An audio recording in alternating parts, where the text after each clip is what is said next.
Bill Applegate here. Hope you're having a good day today. I'm going to do a lesson on a great standard called Out of Nowhere.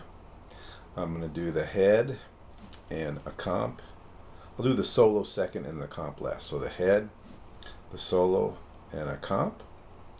This is a great standard to know. It's really fun to play. And so let's get started here with the head.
Okay, it starts out with playing the last four measures. It kind of vamps the first two measures of the last four measures. So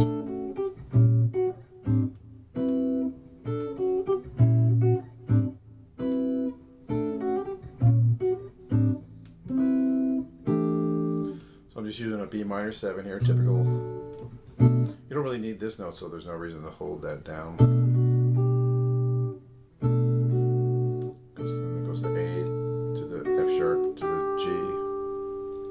And then here you just use a diminished chord. And adding this flat 13 to it. The F sharp, because that's the melody. Real nice voicing of an A minor 11 to get that D note. Typical D13. Nice voicing of a G6-9 with a root 5th. 9 and 6. Okay, starting here at the beginning, I'm just using another 6-9 voicing. 3, 6, 9, 5. Just going up the melody. Then I'm using this major 9 chord. Kind of breaking that up. That's all a melody. It's real important to know which notes are melody and which notes are more of accompaniment sound, so you bring the melody notes out a little bit more. For example, here I'm going the melody, right? But then this little part is not part of the melody. That's more of an accompaniment thing. So you want to lay back a little on that, and then bring those three notes out because that's the melody. Okay, so that's the melody there. This is all more accompaniment, so.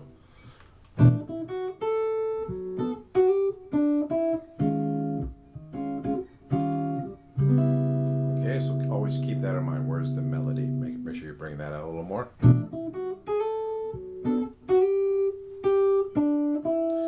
Okay, here what I'm doing is, I had to kind of skip the E flat. I'm doing just a regular 9th chord there, and then create a little tension here with the flat 7th, the 3rd, the flat 13th, and the flat 9th. Okay, back to this. On this B minor 7, I'm starting here on the 9th. So it's basically just this chord, 7, 3, 7, flat 3, 5. Because 5 is the melody, and I'm just starting here, but I'm starting here on the 9th and just walking that down, but keeping the top notes the same.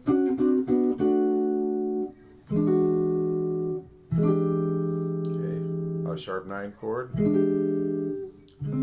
Again, again to that chord I like to use a lot with the flat 13th and the flat 9th. So let's do that whole section.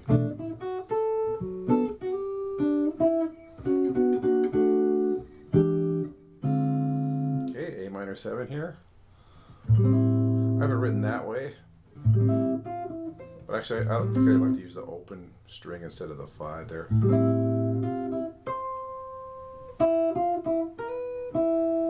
Just the melody there, okay? A minor 9. Remember, this is the melody and this is... That's more an accompaniment, okay? E flat. Now remember, E flat is the flat 6 because we're in the key of G. So with the flat 7th chord and the flat 6th chord both, you're going to want to use Lydia-Dominant type of sounds.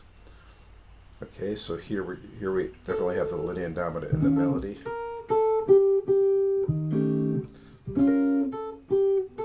The A natural. So I go ahead and use that sharp 11 in this chord too, in the lower voice.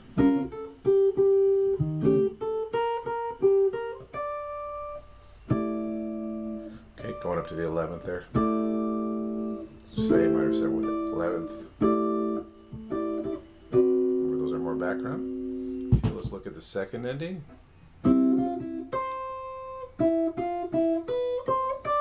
Okay, all melody there. Here's just an A minor 7 voicing. Root, flat 7th, flat 3rd, 5th. It's kind of like this chord, but without this note. Okay, back to that A minor 7. Okay, and here I'm using the sharp 11. So when I go down here, I keep that sharp 11 idea.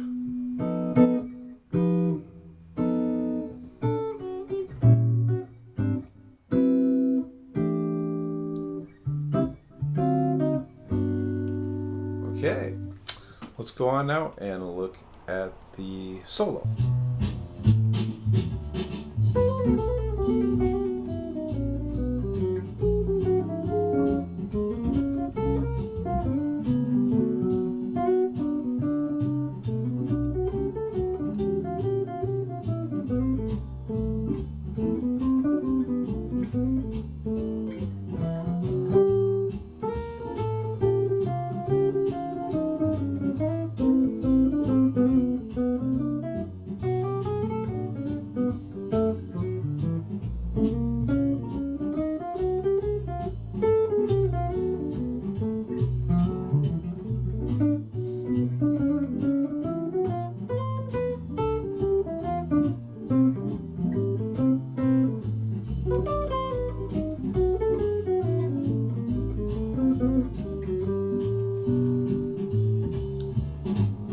Okay, at the beginning of the solo, I start out with a little triplet figure.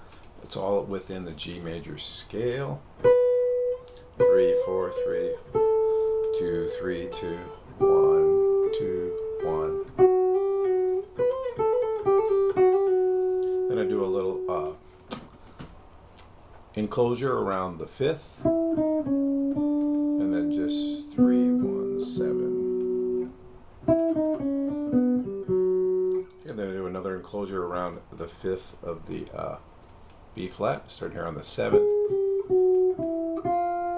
and in on the flat 3rd. And remember here, I'm kind of thinking Lydia-Dominant. That's why I need that A natural.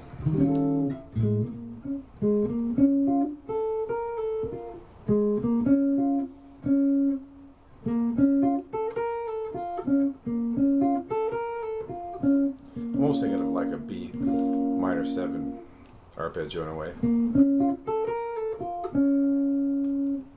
Okay, minor major 7 maybe. Okay, and I'm just using this G scale, G arpeggio. Fits really right here in the 7th position. 5, 3, 1, 2, 7, 7, 5, 3, 5, 5. Okay, and now here I'm still thinking G major on the 3 chord of G. Okay, and then I'm altered, so I'm using the G natural instead of the, so I'm not really thinking of it as a 2-5 so much. Then you hear the sharp 9 and the flat 9. Root, flat 7th. A minor 7, just 3rd, 5, 5. So here on the B, you could kind of think of a C scale, I guess. 7, 7, 1. So that's why it's a lowered 2 instead of a raised 2. And then here we're just thinking the A, you could think of the A harmonic minor.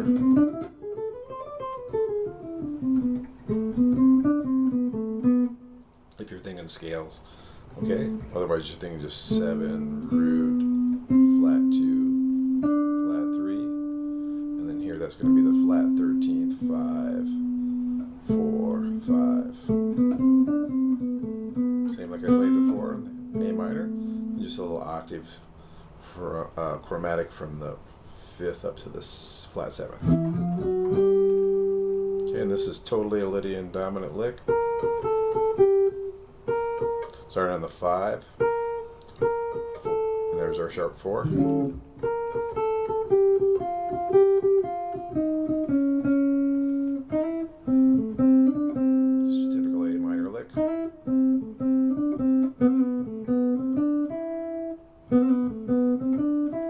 Be real careful how many of those. I think sometimes you can get a little bit, or it's automatic. You're playing all these little trills and stuff. So make sure that they sound good when you play them. Okay, and then in the next half, I just improvise. Keep in mind when you get the F chord, you do want to think of that as Lydia-Dominant. Okay, let's move on with the comping.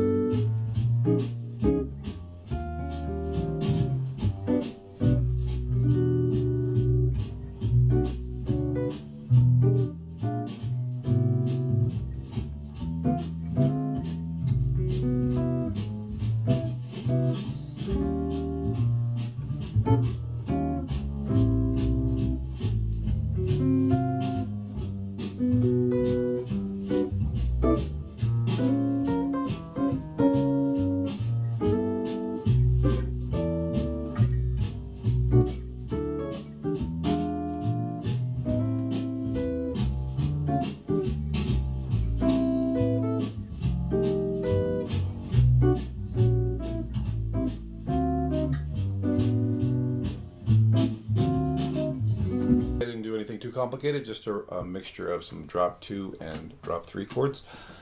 Starting here, I really like this voicing here of, it really looks kind of like a D6, but works really well because it has the root, the 5th, the major 9, the 3rd, and the 5th, and the 7th. Let me say that again: 5th, 9th, 3rd, 7th. Okay, you may have played this chord, or you made this chord as a blues. And just take a root up to the 9th.